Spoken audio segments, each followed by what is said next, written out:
আমরা শেখ হাসিনার কাছে যে দাবি জানাচ্ছি, তিনি নিজেই তো অবৈধ কোটার প্রধানমন্ত্রী।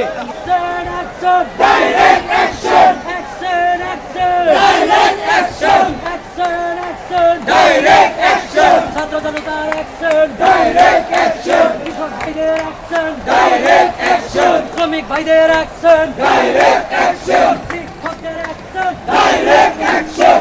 ৭১ সালের যুদ্ধ দেখেছে, বর্তমান ছাত্র কোটা আন্দোলন নির্বিলিভাবে তারা করেছিল।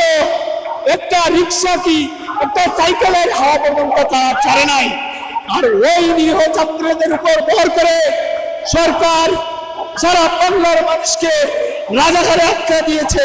এটা উদ্ধ করে নিতে হবে এবং যাদেরকে গ্রেপ্তার করা হয়েছে, যাদেরকে মারা হয়েছে, যাদেরকে বন্দী করা হয়েছে, তাদের সকলকে মুক্তি দিতে হবে এবং অবিলম্বে ক্ষমতা ছেড়ে জাতিকে বাঁচাতে হবে।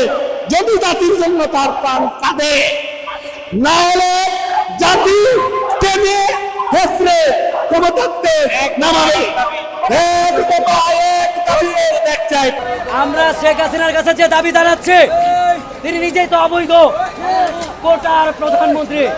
তিনি কিভাবে আমাদের দাবি মানেন? তিনি আমাদের দাবি মানতে পারবেন না।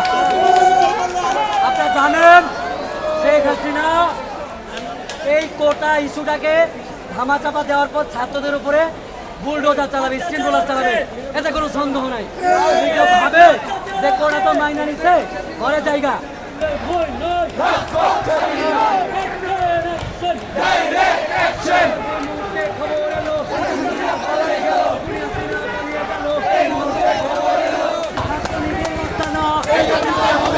সন্ত্রাসীদের রাস্তা না।